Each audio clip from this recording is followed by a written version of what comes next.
It's time to let the cat out of the bag and win some games with our Predator Cat comp. You'll be happy to know that this comp is very straightforward. You basically play all Darkflight units and all assassins with Rengar as your main carry and the Dragon Tyrant Swain as your main tank. As for your item priority, Darkflight Essence is what makes this comp tick. After that, you want to go for Infinity Edge since it synergizes perfectly with our assassins. As a third item, you ideally want some healing reduction too, with Mobalytics, and then for a third damage item on our cat.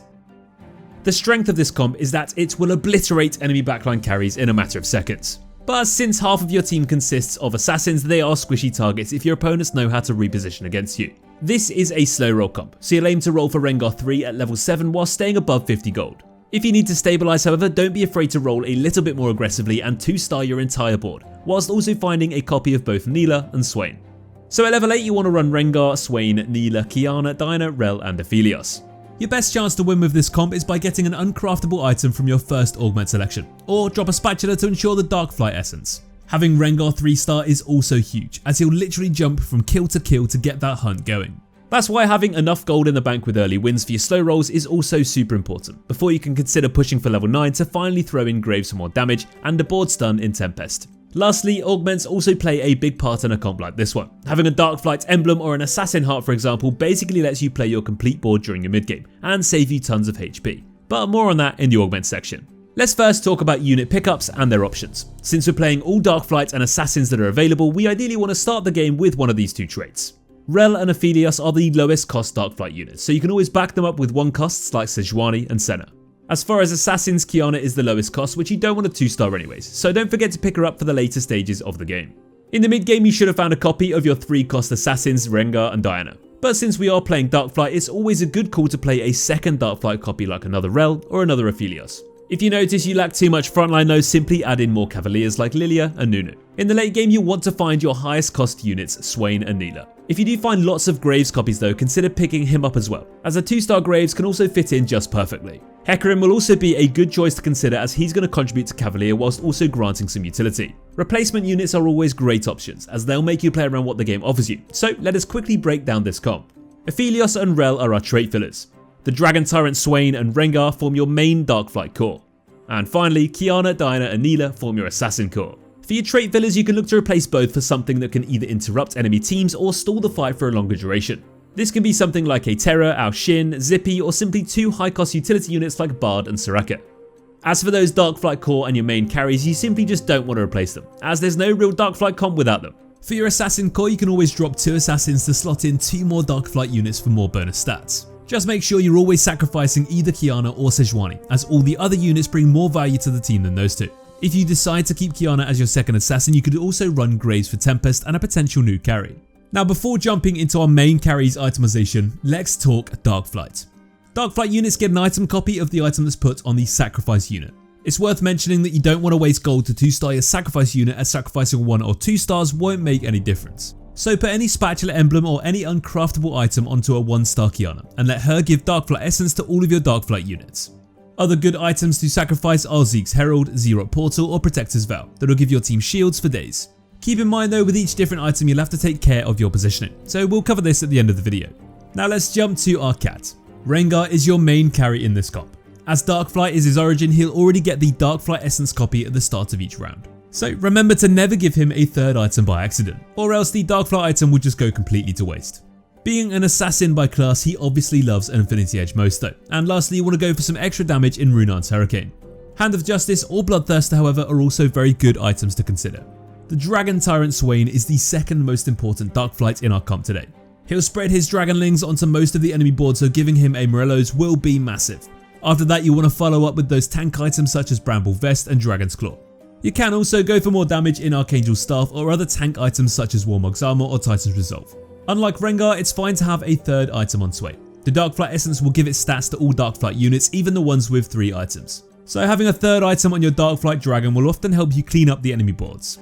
Nilah is your other source of damage. You want to give her an Infinity Edge because, well, she's an assassin. You want to also grab a Hand of Justice for healing and an Edge of Night for that extra sustain. If you get lots of sword item components though, you can also opt for Bloodthirster, Giant Slayer and then something like a Titan's Resolve. Other than that, the only thing you need to keep in mind before throwing items on your units is making sure you also always keep 1 item slot open on your remaining Darkflights, Rel and Aphelios, to make sure you don't miss out on that Darkflight item copy. Moving on to the Treasure Dragon. You should already have built your sacrificed Darkflight Essence item by now, as well as having an Affinity Edge and a second item on Rengar. So use this Treasure Dragon to finalize the itemization on your main tank Swain and your second source of damage in Neela.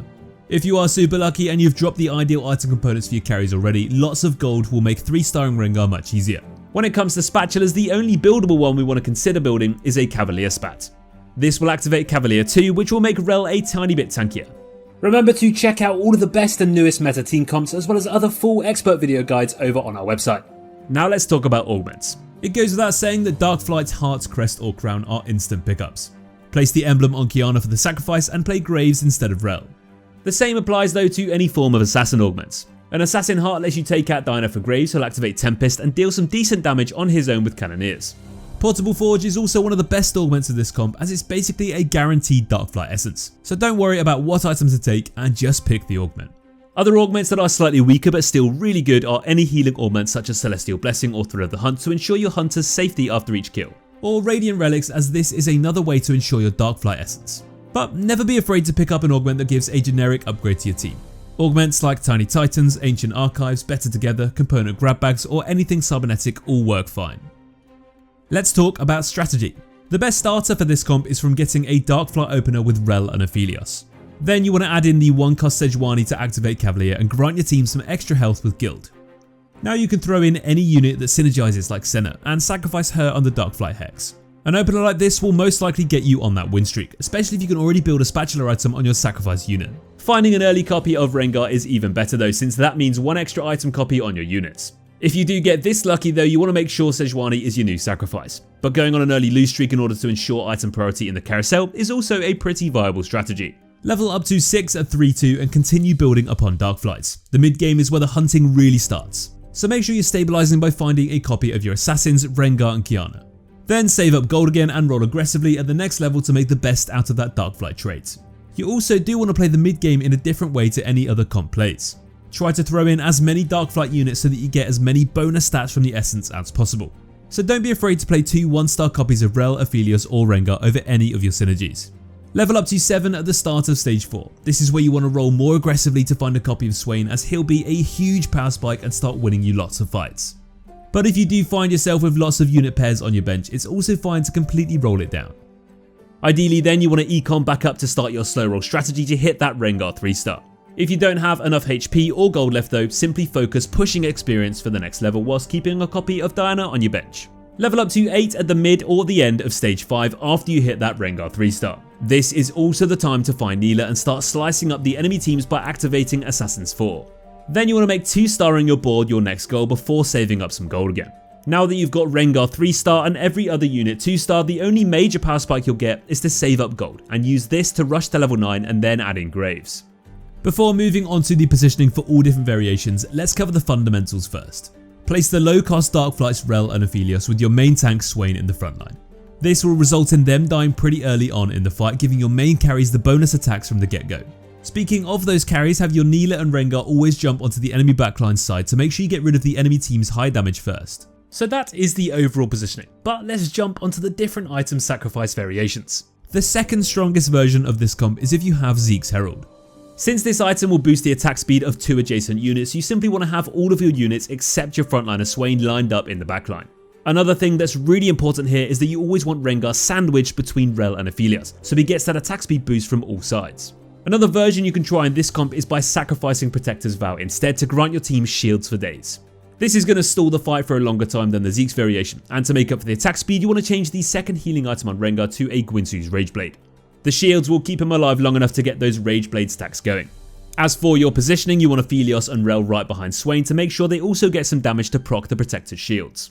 Finally, we also have the Zz'Rot portal variation of this comp, which is the version to consider if you're getting contested. For this one, you want to drop down to Assassin 2 by getting rid of Diana, and start playing Graves as your new carry instead of Rengar. This is also the only version that doesn't necessarily need tank items on Swain, as you'll have him share the frontline with Rel and Aphelios to buy Graves enough time to blast through enemy frontliners, all whilst your Neela is cleaning up the enemy backlines. That should give you everything that you need to know on how to win with our Predator Cat comp. If you've enjoyed this video, please make sure to subscribe and hit that bell icon to stay ahead of the meta.